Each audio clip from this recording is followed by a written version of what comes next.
إن الحمد لله نحمده ونستعينه ونستغفره ونستهديه ونستنصره ونعوذ بالله من شرور أنفسنا ومن سيئات أعمالنا من يهده الله فلا مضل له ومن يضلله فلا هادي له وأشهد أن لا إله إلا الله وحده لا شريك له وأشهد أن محمدا عبده ورسوله أما بعد فإن أحسن الحديث كتاب الله وخير الهدي هدي محمد وشر الأمور محدثاتها وكل محدثة بدعة وكل بدعة ضلالة وكل ضلالة في النار. اللهم صل على محمد وعلى آل محمد كما صليت على إبراهيم وعلى آل إبراهيم إنك حميد مجيد. اللهم بارك على محمد وعلى آل محمد كما باركت على إبراهيم وعلى آل إبراهيم إنك حميد مجيد. أعوذ بالله من الشيطان الرجيم. بسم الله الرحمن الرحيم. وآية لهم الليل نسلخ منه النهار فإذا هم مظلمون والشمس تجري لمستقر لها ذلك تقدير العزيز العليم. والقمر قدرناه منازل حتى عاد كالأرجون القديم. لا الشمس ينبغي لها أن تدرك القمر ولا الليل سابق النهار وكل في فلك يسبحون. وآیۃ لهم اللیل، لوگوں کے لیے اللہ کے ایک ہونے کی نشانیوں میں سے ایک نشانی جو ہے یہ رات بھی ہے. نسلخ منہ النہار، ہم اتار دیتے ہیں اس سے دن کو. فَإِذَا هُمْ مُسْلِمُونَ، تو وہ یکا یک اندھیرے میں ڈوب جاتے ہیں. وَالشَّمْسُ تَجْرِي لِمُسْتَقَرٍّ لَهَا، سورج جو ہے یہ بھی اللہ کے ایک ہونے کی نشانی ہے کہ سورج جو ہے وہ اپنے مدار پر چلتا ہے. ذالک تقدیر العزیز العلیم، اور اس نظام کو مقرر کیا ہے ایسے ذات باری تعالی نے جو بہت زبردست اور بہت زیادہ جاننے والا ہے. والقمر قدرناہ منازل، اور چاند بھی اللہ کی نشانیوں میں سے ایک نشانی ہے کہ اللہ تعالیٰ نے اسے مقرر کیا ہے مختلف منازل کے اعتبار سے.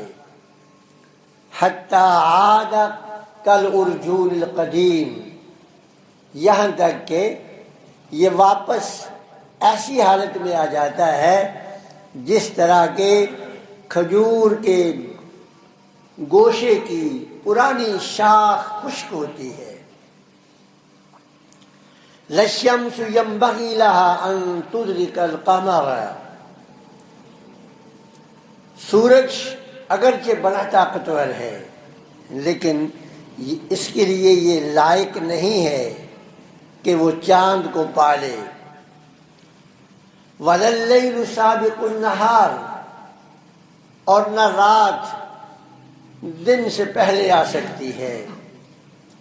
وَكُلٌّ فِي فَلَكٍ يَسْبَحُونَ، اور ہر ایک جو ہے وہ اپنے اپنے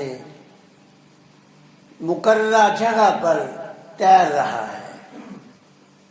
رب ذوالجلال نے انسانوں کو مختلف انداز سے اپنی ذات سے متعارف کروایا ہے۔ یہ گزشتہ جمعے میں بھی میں نے عرض کیا تھا کہ اللہ تعالیٰ نے اپنی الوہیت کے جو دلائل دیے ہیں وہ سب کے سب عقلی ہیں۔ ان عقلی دلائل دینے کا مطلب یہ ہے کہ اللہ تعالیٰ نے نہ صرف انسان کو بلکہ حشرات الارض کو بھی یہ شعور بخشا ہے کہ وہ اپنے خالق کو پہچانے۔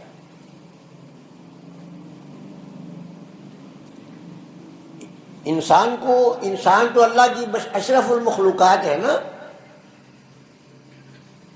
اسے تو اللہ تعالیٰ نے عقل و شعور سے بہت زیادہ نوازا ہے، لیکن انسانوں کے علاوہ بھی اللہ تعالیٰ نے حشرات الارض کو بھی،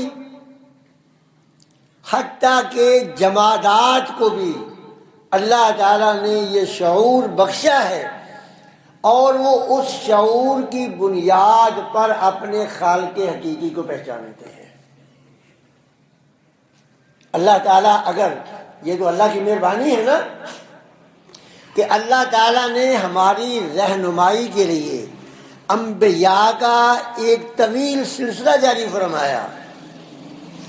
اگر اللہ رب العزت کسی ایک بھی نبی کو نہ بھیجتا،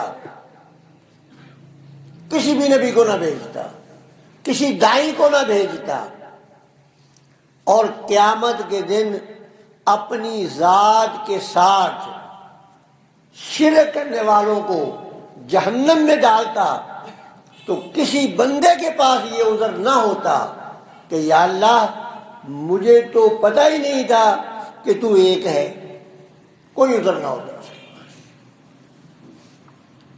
اب ذرا غور کر لیں، دیکھ لیں، سلیمان علیہ السلام کی طرف ذرا نظر ڈالیں۔ وہ جو پرندہ تھا ہدہد، جس کا تذکرہ کیا ہے قرآن نے، اب ہدہد کے پاس کون سا کوئی نبی آیا؟ کسی نبی نے آ کر کہا ہدہد کو کبھی ایک اللہ کی عبادت کرنی ہے تو نے؟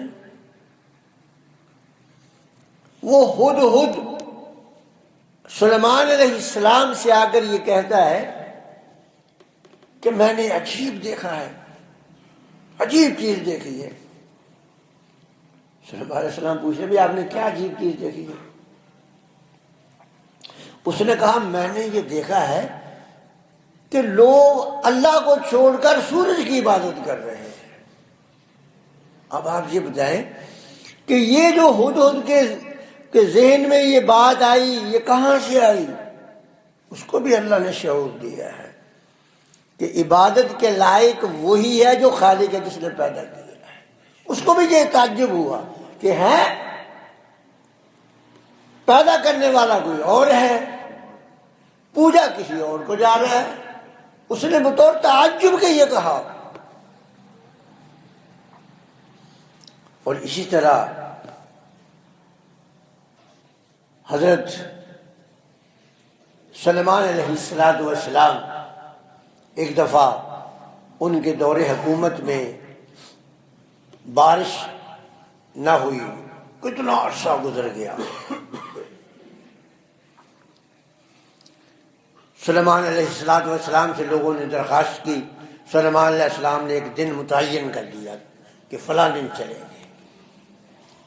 سلیمان علیہ السلام اپنا لشکر لے کر، جس کے اندر چرندے بھی تھے، پرندے بھی تھے، درندے بھی تھے، انسان بھی تھے، سب کو لے کر نکل پڑے۔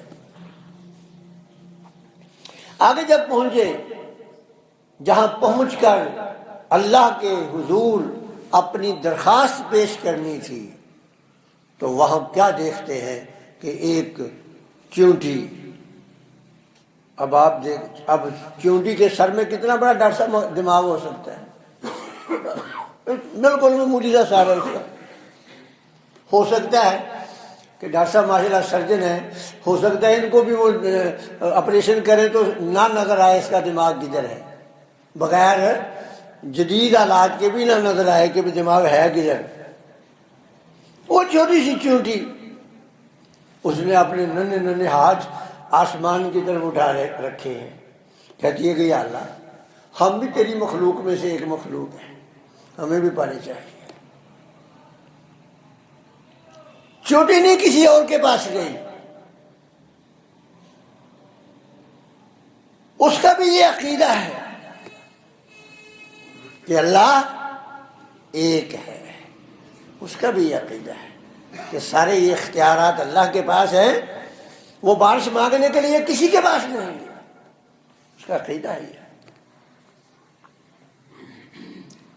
یہ تو بات تھی ان کی جن کو ہم جاندار کہتے ہیں نا، جن کو ہم جاندار کہتے ہیں، اور کچھ کو ہم کہتے ہیں بے جان۔ اور میں سمجھتا ہوں کہ شاید یہ اصطلاح بھی درست نہ ہو بے جان والی، تو اس کے لیے بہتر یہ ہے کہ ان کو جو دوسری اصطلاح استعمال ہوتی ہے نا جمادات والی، یہ استعمال کی جائے، بے جان والی نہ کی جائے۔ ہو سکتا ہے کہ آج سائنس کو ان چیزوں میں جان نظر نہیں آ رہی، کل نظر آ جائے، ممکن ہے۔ آج نہیں نظر آ رہی، آج ان کے پاس ایسے آلات نہیں ہیں جن کی مدد سے وہ پہچان سکے کہ ان میں جان ہے کہ نہیں۔ ہو سکتا ہے کل ایسے آلات آ جائیں اور ان کے ذریعے پتہ چل جائے کہ ان میں جان ہے، جان ہے ان میں۔ اللہ تعالیٰ نے حضرت داؤد علیہ السلام کا تذکرہ کیا، وَسَخَّرْنَا مَعَهُ الْجِبَالَ يُسَبِّحْنَ، کہ ہم نے داؤد علیہ السلام کے ساتھ پہاڑوں کو بھی پابند کر دیا تھا کہ جب داؤد علیہ السلام اللہ کی تسبیح بیان کریں تم نے بھی ساتھ کرنی ہے۔ وَسَخَّرْنَا الْجِبَالَ مَعَهُ، ہم نے پہاڑوں کو پابند کر دیا۔ اللہ قرآن میں کہہ رہے ہیں نا وَسَخَّرْنَا مَعَهُ الْجِبَالَ يُسَبِّحْنَ، پہاڑوں کو بھی پابند کیا کہ بھئی جب یہ اللہ کی تعریف بیان کرے نا، اللہ کی تسبیح بیان کرے تو آپ نے بھی ساتھ کرنی ہے۔ تو اس کا مطلب یہ ہے کہ کچھ تو ہے نا کہ ان کو پتہ چلتا تھا، کسی بنیاد پر تو ان کو پتہ چل رہا تھا نا کہ اب داؤد علیہ السلام شروع ہو گئے، ہم بھی شروع ہو جائیں۔ تو اس لیے میرے بھائیوں، توحید ایک ایسا نقطہ ہے جس میں کسی رہنما کی ضرورت نہیں۔ یہ اللہ رب العزت نے ودیت کیا ہوا ہے، میرے آپ کے حشرات الارض، نباتات، جمادات، سب کی فطرت میں رب ذوالجلال نے یہ ودیت کیا ہوا ہے کہ اللہ ہے اور ایک ہے، اسی کی بندگی کرنی ہے۔ تو اللہ فرماتے ہیں کہ تمہارے لیے جو رات ہے نا، یہ بھی ایک دلیل ہے، عقلی دلیل ہی ہے نا، کہ غور کرو اس پہ۔ نسلخ منہ النہار، یہ سلخ کا مادہ ہوتا ہے، اس کے معنی ہوتا ہے کسی چیز کی کھال اتارنا، کسی چیز کی کھال اتارنا، سلخ۔ اور جب ہم کسی چیز کھال اتارتے ہیں نا جانوروں کی، تو جسم آگے جو نظر آتا ہے نا پہلی دفعہ کھال اتارتے وقت، وہ سرخی مائل ہوتا ہے، ایسا ہی ہے نا جی۔ اب یہی حال جو ہے جب سورج غروب ہونے لگتا ہے اور رات آنے لگتی ہے، رات جانے لگتی ہے، دن آنے لگتا ہے، اس وقت دونوں وقتوں میں پہلے سرخی جو ہے نا وہ نمودار ہونی شروع ہوتی ہے۔ اس لیے اللہ تعالیٰ نے وہ اس مادے کو یہاں استعمال کیا، نسلخ منہ النہار۔ فرما کہ تم دیکھتے نہیں کہ رات تھی، دن آ گیا، اور دن جو ہے وہ رات میں داخل ہو رہی ہے، رات دن کے اندر داخل ہو رہا ہے، رات ختم ہو رہی ہے، دن آ رہا، دن ختم ہو رہا ہے، رات آ رہی ہے، کیا یہ خود بخود ہو رہا ہے؟ اللہ اکبر۔ پھر فرمایا والشمس تجری لمستقر لہا، یہ جو سورج ہے نا، یہ بھی اللہ کی نشانیوں میں سے ایک نشانی ہے کہ سورج جو ہے وہ اپنے محور کے گرد، محور پہ چلتا ہے۔ یہ بھی، اور یہ جو قرآن نے تذکرہ کیا ہے نا، انجیل میں بھی یہ بات ہے، یہی بات انجیل کے اندر بھی موجود ہے، تورات میں بھی یہ بات موجود ہے، یہی کہ سورج جو ہے یہ چلتا ہے۔ لیکن ایک وقت تک سائنس اس کا انکار کرتی رہی کہ نہیں چلتا۔ جیسے میں نے ابھی عرض کیا نا کہ جمادات کے بارے میں ابھی تک یہی ہے کہ یہ بے جان ہے، ہو سکتا ہے کل مان لے، جیسے سورج کو اب مان لیا کہ یہ بھی چلتا ہے، لیکن کم رفتار سے چلتا ہے یہ بھی۔ قرآن نے کہا والشمس تجری لمستقر لہا، فرمایا یہ دیکھتے نہیں ہیں کہ یہ روز، اور یقین جانے یہ جو ہے نا، اگر تھوڑی سی بھی بندہ شعور کرے، تھوڑا سا شعور سے کام لے نا، تھوڑا سا، تو صرف سورج کو دیکھ کر، سورج کے نکلنے اور طلوع ہونے، غروب ہونے تک اس پہ غور کر لینا تو انسان کو اپنی حقیقت کا علم ہو جائے۔ صبح کے وقت جب سورج مشرق سے طلوع ہوتا ہے نا، تو نحیف اور کمزور سا ہلکی سی روشنی، اور رفتہ رفتہ جوبن پہ آ جاتا ہے، جوان ہو جاتا ہے، اپنی تپش اور حرارت سے زمین کو گرم کر دیتا ہے، اور پھر جاتے وقت پھر وہی اسی رنگ میں ہو کر پھر خیر باد کہہ کر چلا جاتا ہے۔ یہی حال بچپن میں بھی ہے نا، بچہ پیدا ہوتا ہے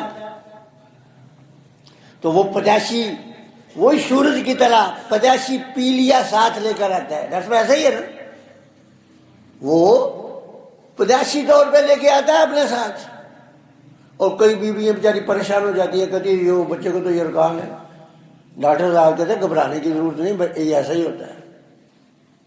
اور جب سورج غروب ہونے لگتا ہے پھر وہ پیلیا اس پہ آتا ہے اور پیغام دے کر جاتا ہے ہمیں کہ انسان دیکھ، میں نے کتنے علاقے کو میں نے روشن کیا جوبن میں آ کے، اور آخر دیکھو جو میرا آغاز تھا وہی میری انتہا ہے، اور تمہیں بھی یہی پیغام ہے، جوانی پہ غرور مت کرنا، مت اکڑنا، یہ چند دن کی ہے، جو تیرا آغاز تھا نا تیری انتہا بھی وہی ہے، اور ایک دن ایسا آئے گا کہ جس طرح جب تو بچہ تھا نا، چل پھر نہیں سکتا تھا، اور تجھے جہاں کہیں بھی ضرورت پڑتی تھی اٹھا کر لایا جاتا تھا، ایک وقت پھر ایسا آئے گا کہ پھر تجھے پھر اٹھا کر لایا جائے گا۔ لیکن یاد رکھ، پہلے اٹھانے میں اور بہت بعد والے اٹھانے میں بڑا فرق ہوگا۔ پہلے تجھے کوئی پیار سے اٹھاتا تھا، اور اب تجھے جو اٹھائے گا وہ مجبوری کی وجہ سے اٹھائے گا، اب پیار سے نہیں اٹھائے گا۔ ایسے ہی ہے کہ نہیں؟ بچے کو اٹھاتے ہیں بڑی خوشی سے، اور یہی حال اگر بوڑھے کا ہو جائے، آپ اسپتالوں میں جا کر دیکھ لیں، اگر مہینہ 2 مہینے ہاسپٹلوں میں رہنا پڑ جائے تو حقیقی بیٹے بیٹیاں بھی تنگ آ جاتے ہیں، پھر حالت مجبوری میں اٹھانا پڑے گا۔ یہ پیغام دے کر جاتا ہے والشمس تجری لمستقر لہا۔ ذرا غور کرو، اللہ کہتا ہے اس پہ یہ میرے ایک ہونے کی نشانی ہے، اس پہ ذرا غور کرو۔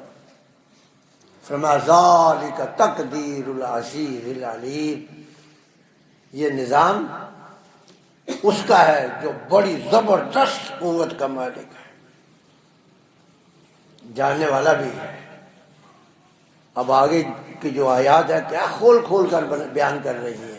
فرمایا والقمر قدرناہ منازل، اسی طرح چاند جو ہے نا، اس کی بھی ہم نے منزل متعین کی ہے جس طرح سورج کی ہے. حتی عاد کالعرجون القدیم.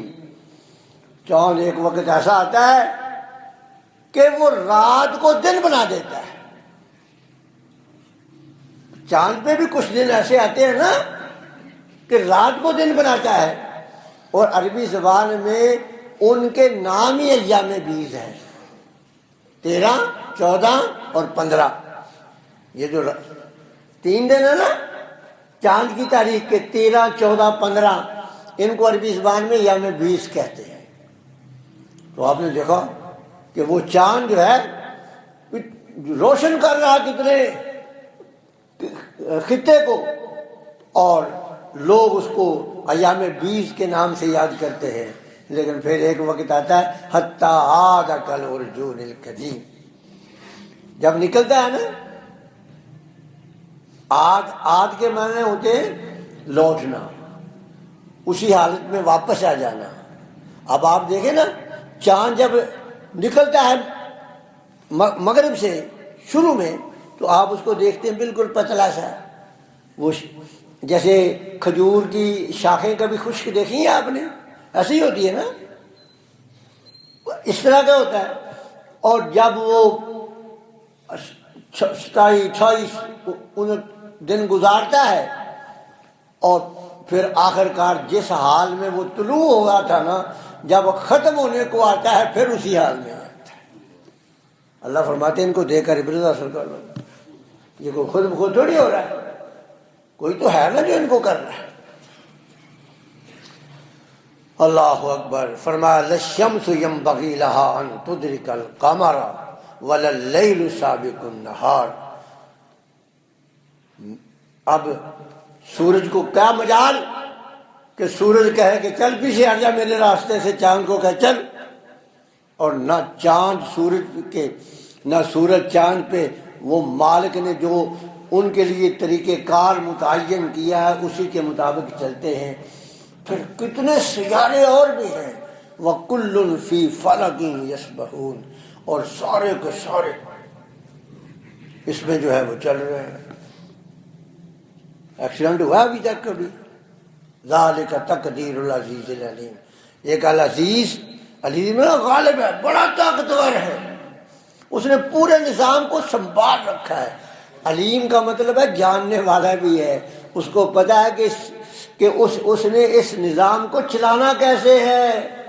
علیم، اسے معلوم ہے اس نے ایسے طریقے سے چلایا ہے کہ اب اس میں ایکسیڈنٹ نہیں ہے. شاید کوئی میرے بھائی کہتے ہو لو اتنا بڑا تو آسمان ہے، اتنے بڑے آسمان میں کیا ضرورت ہے، کیوں کیسے ایکسیڈنٹ ہو سکتا ہے؟ میرے بھائی آپ ڈاکٹر صاحب بیٹھے ہیں اور بھی لوگ جو جدید علوم جنہوں نے پڑھے، آپ ان سے پوچھ لیں کہ یہاں کے مقابلے میں وہاں ایکسیڈنٹ کے چانس زیادہ ہیں. یہ زمین کے مقابلے میں نا وہاں زیادہ ہے. بھلے بہت کھلا نظر آ رہا ہے. یہ جو جہاز ہے نا ہوائی جہاز، ان کے راستے متعین ہیں. ذرا سا ادھر ادھر ہو جائے پھر کیا ہوتا ہے؟ میرے بھائی کتنا بڑا نظام، پتہ نہیں کتنے کیا کچھ ہے اس کے اوپر، اللہ ہی بہتر جانتا ہے. بہت سی ساری چیزیں دریافت ہو گئی ہیں، پتہ نہیں ان گنت کتنی چیزیں ایسی ہیں جو ابھی تک دریافت نہیں ہو سکی. کوئی ایکسیڈنٹ نہیں ہوتا. کیوں؟ ذالک تقدیر العزیز العلیم. اللہ کہتا ہے کہ میرے اس نظام کو دیکھو. اب دنیا کے اندر کتنے وارڈن ہیں، سرخ سیاہ لگائے ہوئے ہیں اشارے سب، اور پتہ نہیں کتنا کتنا جدید بندوبست کیا ہوا ہے، لیکن اس کے باوجود حادثات ہوتے رہتے ہیں. لیکن وہ مالک کہتا ہے ذالک تقدیر العزیز العلیم، یہ میرا نظام مقرر کیا ہوا ہے اور میں اسے خوب اچھی طرح جانتا ہوں اور میرے پاس ہی طاقت ہے اس کو سنبھالنے کی. تو میرے بھائی یہ ساری چیزیں اللہ کے ایک ہونے پر دلالت کر رہی ہے. اور جس دن وہ چاہے گا تو یہی چیزیں جو ہے وہ آپس میں ٹکرا جائیں گی، اور جب ٹکرائیں گی تو بس پھر ایسے زوردار دھماکے ہوں گے کہ کسی کو کچھ ہوش نہیں آئے رہے گی، اور سب کے سب قبروں سے نکل کر بغیر کسی رہنما کے، بغیر کسی کے پوچھنے کے، ایک اس خط پر جس خط پر ان کو چلایا جانا ہے، اس خط پر سب ننگے پاؤں، ننگے سر، ننگے جسم دوڑ لگاتے ہوئے چلے جائیں گے، اس وقت کسی سے نہیں پوچھیں گے۔ لیکن آج ضرورت ہے اس بات کی کہ ہم اپنا جو ہے وہ راستہ صحیح کر لیں، اپنی منزل کو متعین کر لیں۔ اللہ سے دعا ہے کہ اللہ تعالیٰ مجھے بھی اور آپ کو بھی دین اسلام سمجھنے کی توفیق عطا فرمائے۔ باقی دعوانا الحمدللہ۔